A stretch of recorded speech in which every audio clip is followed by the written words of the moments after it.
আসসালামু আলাইকুম প্রিয় খামারি ভাই ও বোনেরা। আজকের ভিডিওটি হচ্ছে একটি ওষুধ সম্পর্কে, সেটা হচ্ছে রেনামাইসিন। রেনামাইসিন সম্পর্কে মোটামুটি সবাই জানে কম বেশি, এবং রেনামাইসিন হচ্ছে আমাদের এই খামারি সেক্টরের একটি জাতীয় ওষুধ বলা চলে। রেনামাইসিন আমরা মুরগি অসুস্থ হলে তারপর খাওয়াই। আসলে মুরগি অসুস্থ হয়ে পড়ার পর রেনামাইসিন কতটুকু কার্যকর হয় তা জানি না, কিন্তু আমাদের মুরগি অসুস্থ হওয়ার আগে যদি আমরা রেনামাইসিন খাওয়াই তাহলে মুরগির রোগ প্রতিরোধ ক্ষমতা বৃদ্ধি পাবে এবং মুরগি অসুস্থ হওয়ার সম্ভাবনা খুবই কম থাকবে।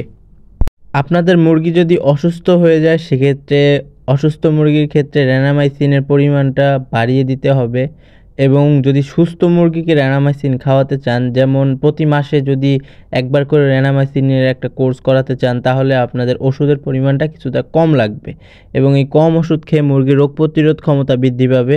অসুস্থ ছাড়া মুরগিকে রেনামাইসিন খাওয়াতে হলে 60টা মুরগির জন্য একটা রেনামাইসিন ট্যাবলেট হলে যথেষ্ট, এবং মুরগিগুলো যদি অসুস্থ থাকে তাহলে 3টা থেকে 4টা অথবা বেশি হলে 5টা মুরগির জন্য একটি রেনামাইসিন ট্যাবলেট।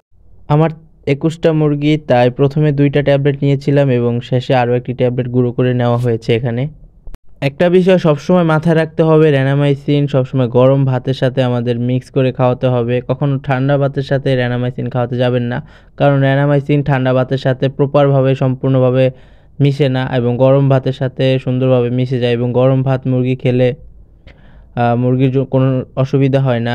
অন্যথায় যদি ঠান্ডা ভাত মুরগিকে খাওয়ান, মুরগি তো কোনো কাজ হবেই না, উল্টো মুরগির ঠান্ডা লেগে যাওয়ার একটা সম্ভাবনা থাকতে পারে। এবং এখানে সুন্দরভাবে মাখতে হবে সম্পূর্ণ ভাতের সাথে, জানি আমাদের সব রেনামাইসিন মিশে যায় এবং সুন্দরভাবে মুরগিও খেতে পারে। এভাবে যদি আপনারা আপনাদের মুরগিকে প্রতি মাসে খাওয়ান তাহলে মুরগির রোগ প্রতিরোধ ক্ষমতা বৃদ্ধি পাবে এবং মুরগি অসুস্থ হওয়ার সম্ভাবনা খুবই কমে যাবে। আজকের মতো ভিডিও এই পর্যন্ত। আল্লাহ হাফেজ।